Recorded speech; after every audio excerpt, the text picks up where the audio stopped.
పనా అండి? వేరే ఏమైనా చేస్తారా? అంటే మా ఆర్గనైజేషన్లో ఇది వన్ ఆఫ్ ద వర్క్ అండి. ఆ!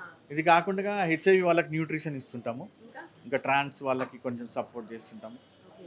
ఇంకా అట్లా చిన్న చిన్నగా మా రిమోట్ ఏరియాస్లో పాత బట్టలు, చెప్పులు, పుస్తకాలు అలా ఇస్తుంటామండి. మీరు సంపాదించడానికి అంటే కుటుంబం కోసం సంపాదించేది కుటుంబంలో అంటే మా వైఫ్ సంపాదిస్తుంది. ఇప్పుడు ఈ ఆర్గనైజేషన్లో అందరికీ శాలరీస్ ఉంటాయండి. అంటే పార్ట్ టైం లాగా ఏ వర్క్ ఎక్కడి నుంచి ఇస్తారు సాలరీస్?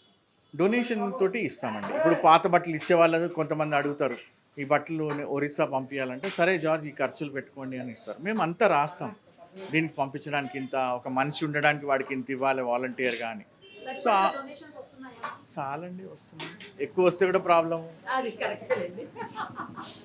పర్ఫెక్ట్‌గా చెప్పారు. ఉన్న దాంట్లో సరిపించుకుంటున్నాం అంతే, చాలండి.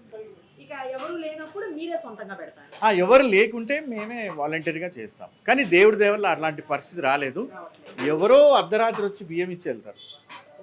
దేవుడి దయ. వాళ్ళ ఆకలి ఉన్న వారు భగవంతుడిని ఏమని కోరుకుంటారో తెలియదు, కానీ మమ్మల్ని వాడుకుంటున్నాడు అనుకుంటాను నేను, అంతే. Thank you so much. Thank you అండి, థ్యాంక్ యూ. చాలా మందికి ఆదర్శం మీలాంటి వాళ్ళు. అయ్యో అలా ఏం లేదండి, థ్యాంక్ యూ అండి.